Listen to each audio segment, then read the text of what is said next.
I'm Stefan Wolff. I'm Professor of International Security at the University of Birmingham in England, United Kingdom.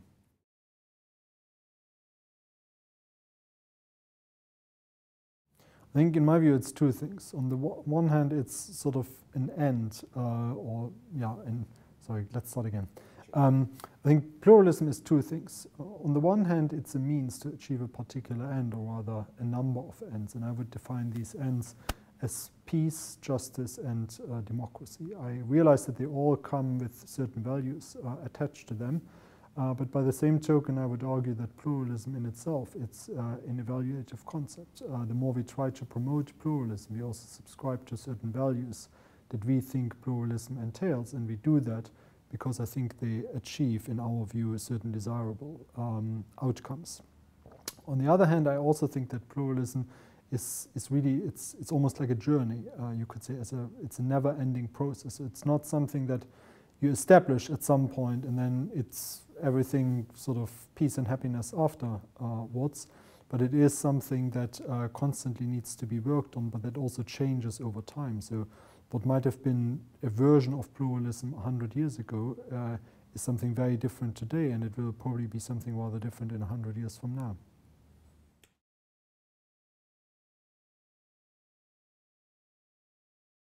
I think the most important driver for inclusion probably is human agency.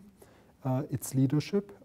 It's what people make of pluralist values. So while I do subscribe to some of the drivers that we explore in the project here as being extremely important, whether it's well-being, whether it's education, culture, citizenship, law, politics, history, memory, and so on and so forth, I do think they only become meaning in very concrete circumstances.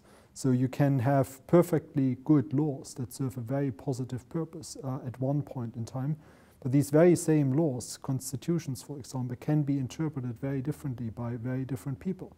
So in that sense, I think there is a degree of relationship, if you want, between some of the structural factors that I think are very well expressed in the drivers that I just mentioned, but they won't really come to fruition in the sense that we would see pluralism as a positive way of structuring human interaction without this dimension of human agency. So I think for me, driver almost in a very literal sense has to be a human agent, has to be a leader that buys into the vision of pluralism, but at the same time then has the skill and the determination to actually make it happen.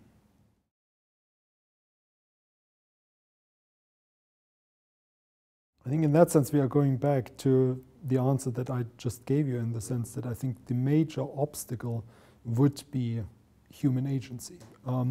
In many ways, we all have to make choices. Obviously, we make these choices within a range of structures, opportunities that we are presented with, means that we have access to. But as I said earlier, in the same way in which a good law can have good consequences and it can have bad consequences, just the way a judge, for example, interprets the meaning of a particular clause in a constitution or particular paragraph in a law. I think in that sense, again, it comes down to human agency. For me in particular, it comes down to leadership.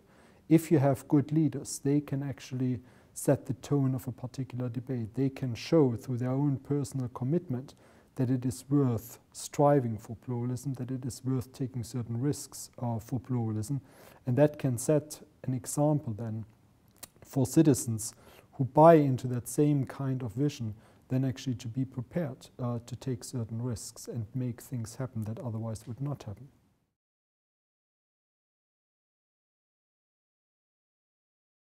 I think they interact very, very closely, and it's quite difficult in my view to ascribe primacy to either one of those.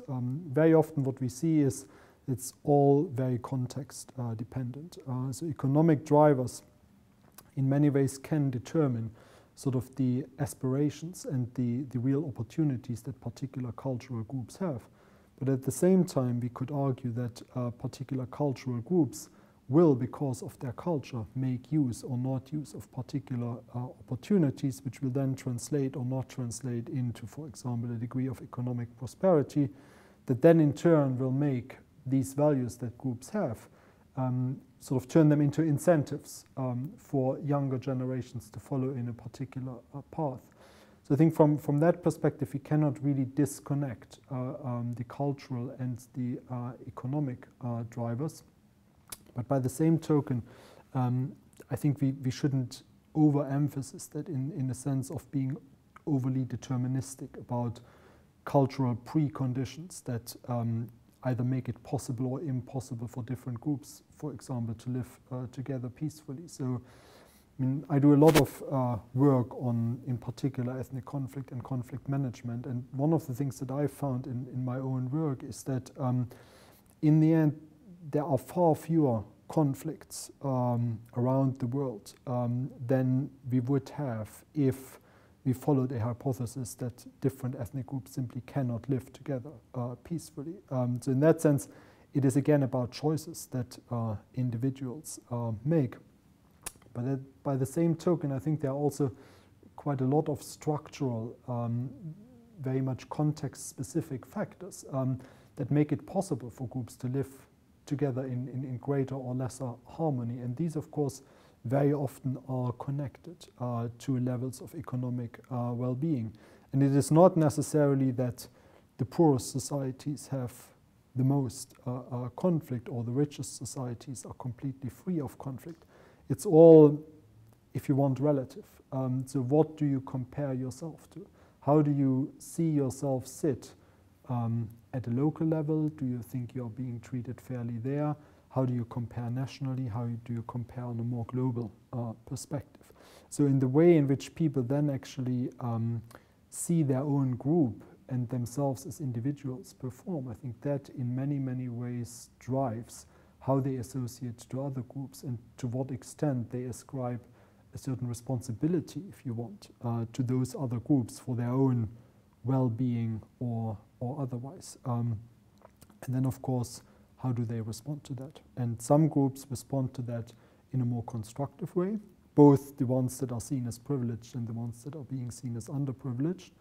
And others, of course, well, look at Syria, look at Libya, I mean, even look at some of the more developed countries where we still have quite unreasonably high levels of conflict between groups that is, from a purely rational perspective, only doing harm, and nobody in the end is better off for having conflict.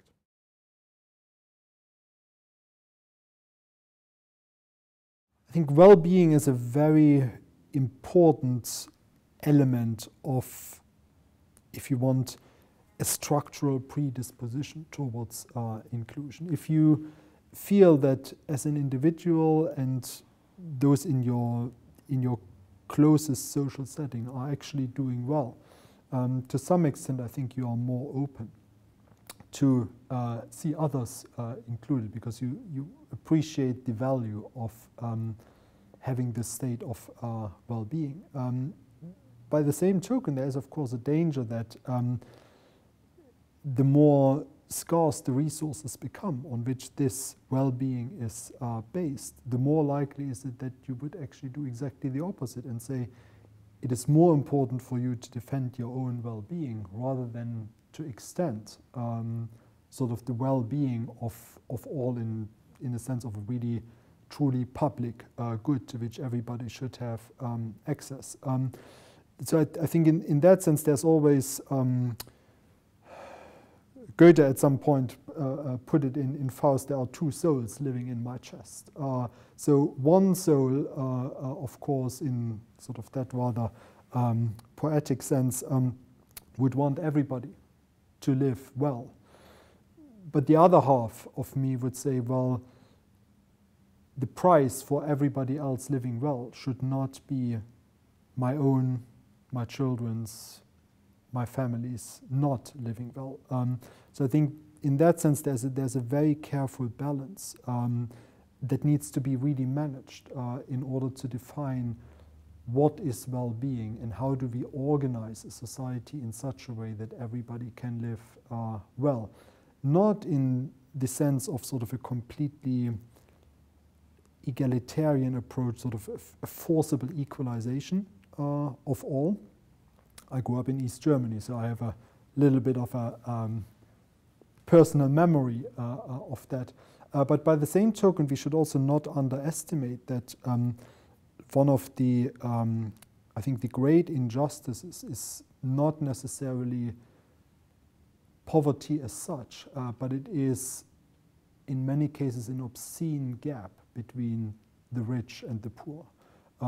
So I do a lot of work in the former Soviet Union, for example, and there what you can see is that people are certainly poorer than they are in Western Europe. They are in some cases even worse off than they were in the Soviet Union. But it is not so much that creates a lot of social tension. It is the fact that the vast majority of society is very, very poorly off. And then there is a very small number of people who are extremely rich and who have become rich on the back of those who are poor. And so you have sort of almost an hourglass society where there is this really big gap between the few at the top and the many at the bottom. And in that sense, again, it's about a degree of, if you want to put it in social science terms, relative deprivation. It's not necessarily that you're poor that is the worst thing. The worst thing is that there is this grave sense of injustice that you are so much worse off than somebody else, and that somebody else may have gotten his or her riches by rather illegitimate means, to put it, well, diplomatically.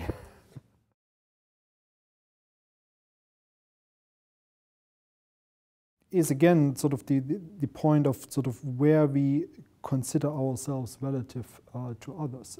So absolutely, I think I've lived for 20 years now in Britain, and there's no question that this is a very stable society with very stable institutions. We just had a referendum on independence in Scotland, and in the end, a majority, although a slim majority, decided that they actually wanted to keep the United Kingdom as it was. But as things evolve over time, at a local level, at a national level, regionally with the European Union, globally in the context of both globalization in general, but also sort of the increasing,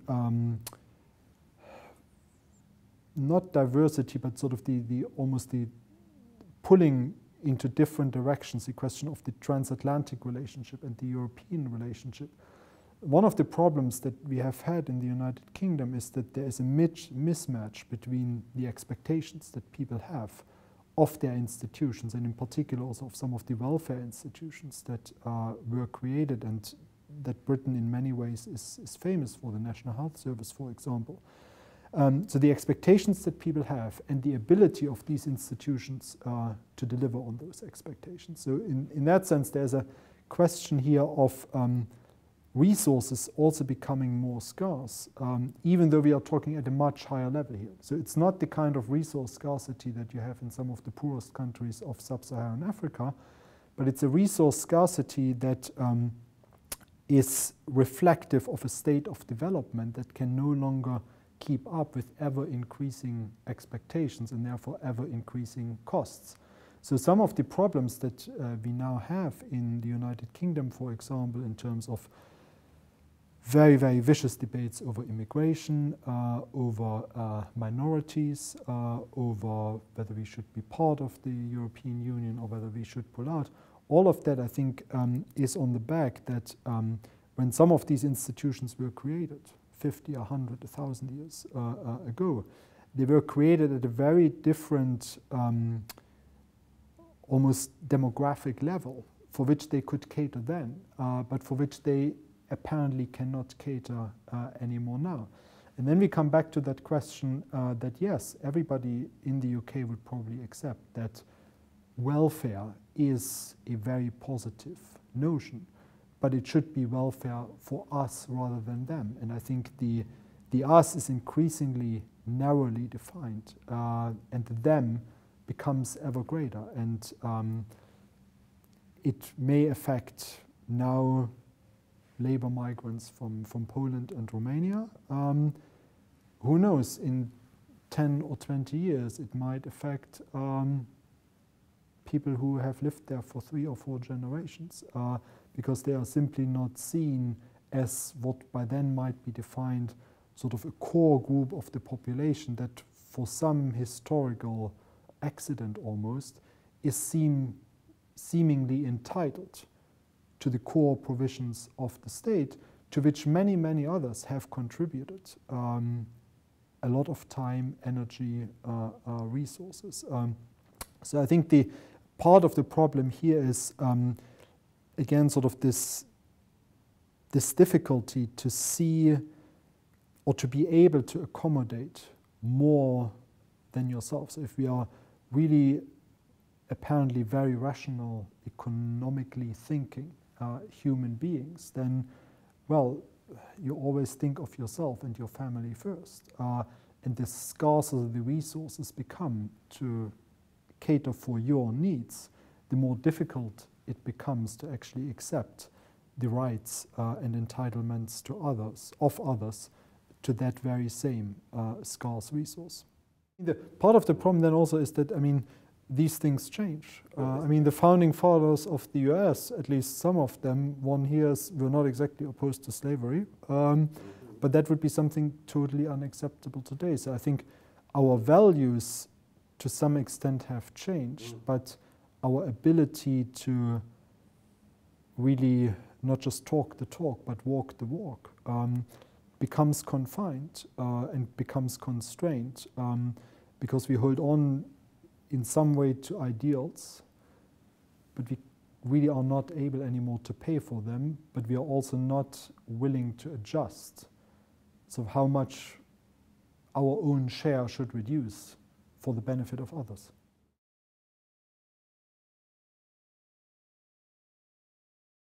I think that's a very difficult question. I think it's difficult in particular because we have very highly contested concepts that underpin these notions.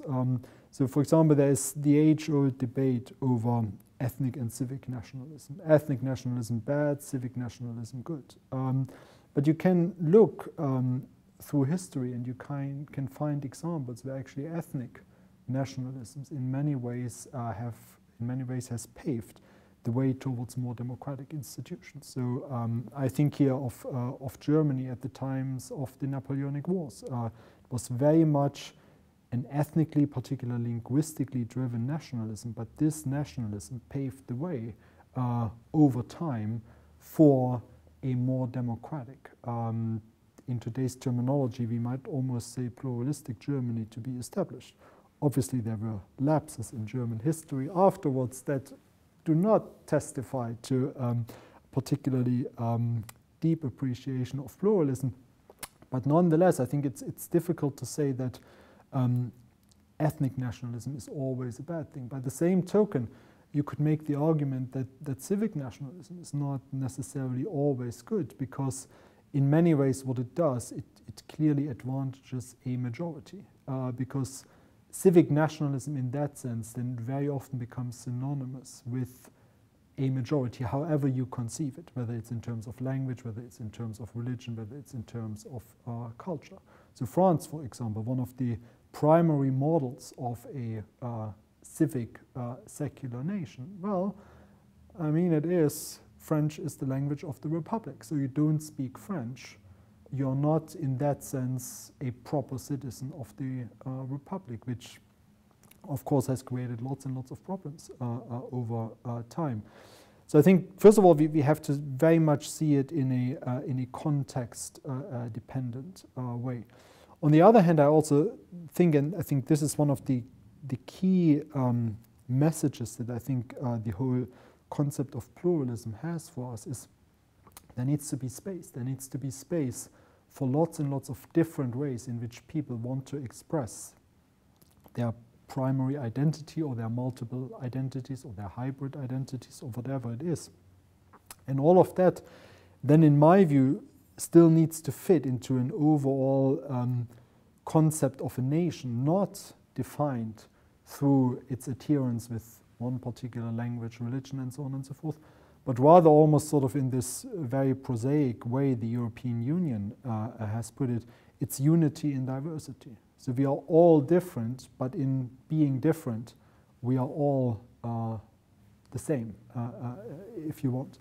And the other final point I think that is worth making there is that I think it's to some extent the case in Canada as well, but I know it better in the German context, and that is the whole question that actually what defines you as a citizen is the particular political system in which you are living.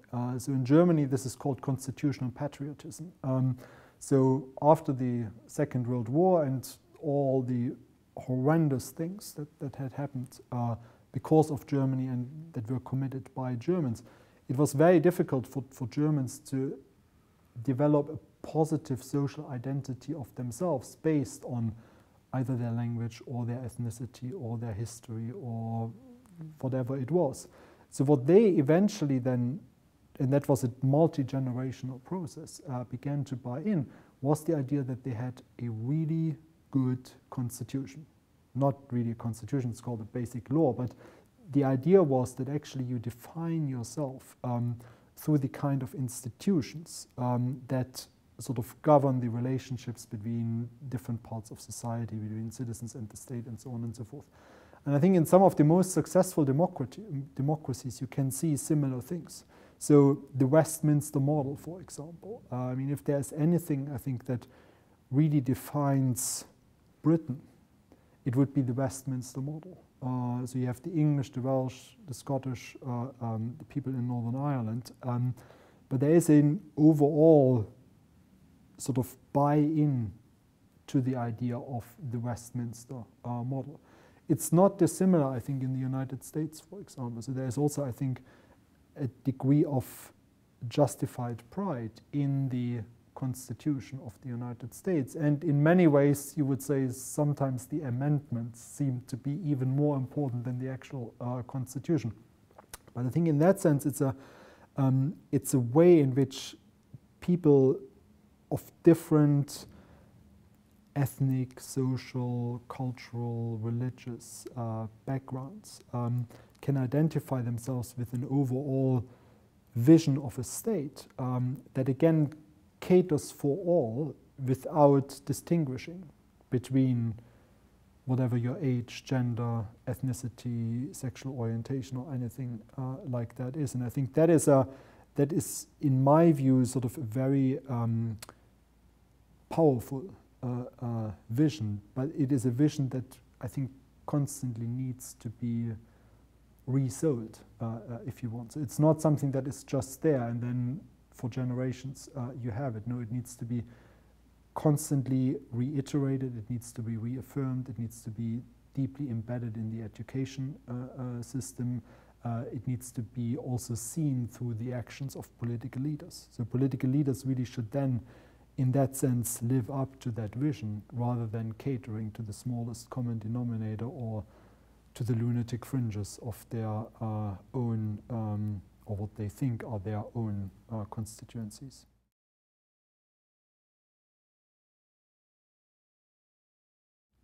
I don't think so. I think we have had religious difference for, well, time immemorial, almost.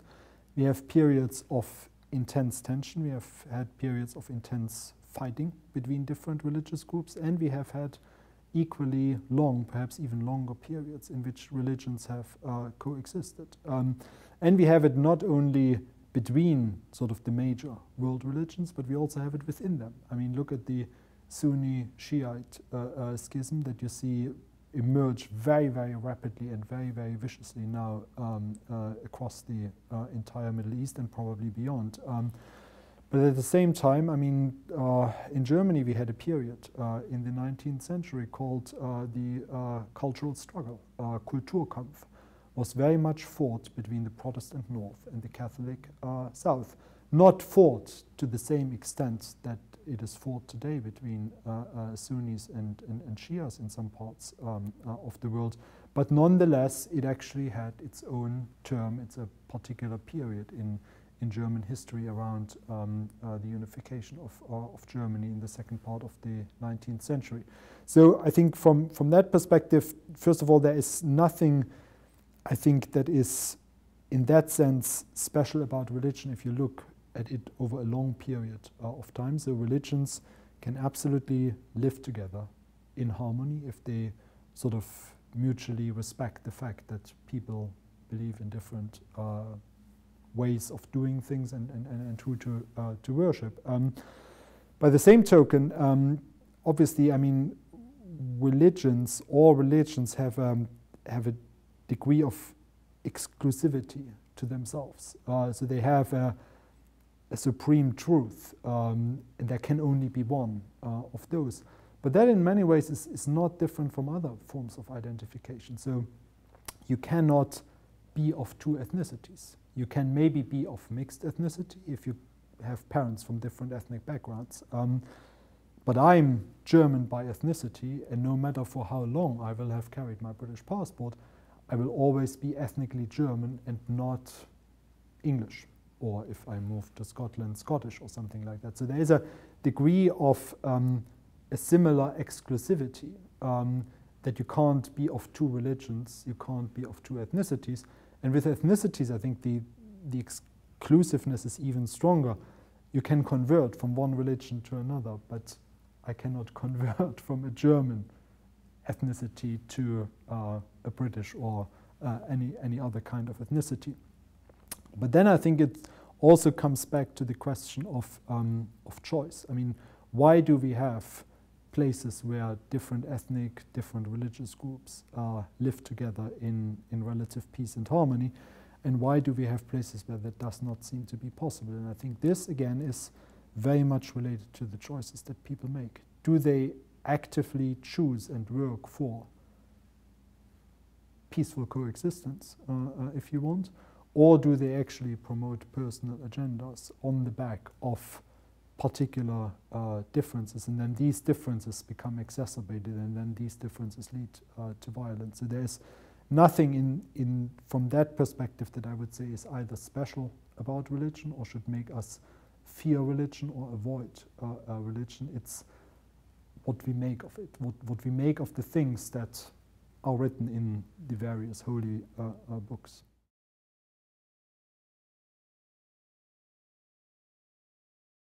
I don't think it does. It only does to the extent that religious mobilization aims to achieve a particular structure of society that then would favor one religion over another. So in that sense, I mean, we are coming back to the idea of pluralism being sort of there for all, as long as all respect each other and respect difference. Where that becomes exclusionary, then absolutely it challenges the secular state, but it does not only challenge the secular state, it would challenge any particular state. So, for example, I mean, if you look at the Arab Spring and sort of the different trajectories that countries that started down a very similar path have taken, I think there's a very informative comparison to be made here between Egypt and Tunisia. You had two reasonably similar societies. You had the revolutions of the Arab Spring, you had elections. Elections brought to power Islamic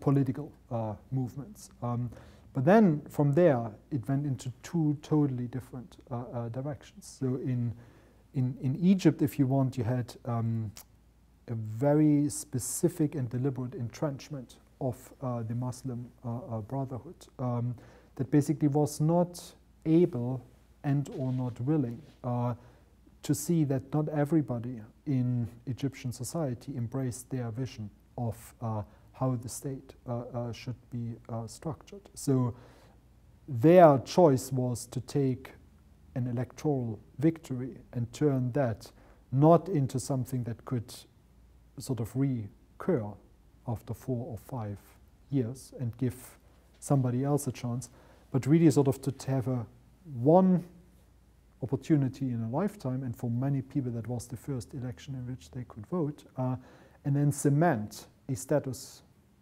that was created then into a permanent way of organizing society. In Tunisia, you have a very different trajectory. There also, Ennahda, a Muslim political party, won the elections. initially went down a very similar path of structuring or restructuring Tunisian society on the basis of Islamic beliefs, values, cultures. But when challenged by people who were more secular-minded, who were very broadly speaking, perhaps more tolerant of other views, when challenged, they actually negotiated. They made it possible for a democratic, if you want, pluralistic process to continue that would not entrench for another generation or more a particular political structure. So in that sense, Tunisia, if any of the countries of the Arab Spring, still has a realistic chance to actually live up to the aspirations of the people who started the Arab Spring, whereas in Egypt, we are almost back to square one now, where we started with Mubarak. And it's difficult to judge whether one or the other is, so whether Morsi or Mubarak or now al-Sisi in any way are better. I think it's the problem that we have in countries like that. It's sort of a mentality of winner takes all. It's all or nothing. So there is, in that sense, no, if you want, historical culture, no long-term trajectory of compromise, of sort of an appreciation and mutual respect of different points of view. But that, in a way, is in many ways is not confined at all to the Arab world. I mean, what we could observe in Ukraine almost from early 1991 was a very similar process. You have elections, president gets elected, basically cleans the slate, establishes all of his, in this case, all of his people across the different regions, across the sort of money-making enterprises, and so on and so forth. Next president comes in, same thing again. So there's, in that sense, there's a similar kind of winner-takes-all mentality that is very much counter the ideas of pluralism, that generally drives crises regardless of, if you want, the broader cultural or social fabric of society. So I think from that perspective, pluralism in that sense is a very useful tool by which we can judge sort of the resilience of societies to change in personnel without necessarily eroding sort of a more profound framework that enables well, the peaceful coexistence of all the different segments of society.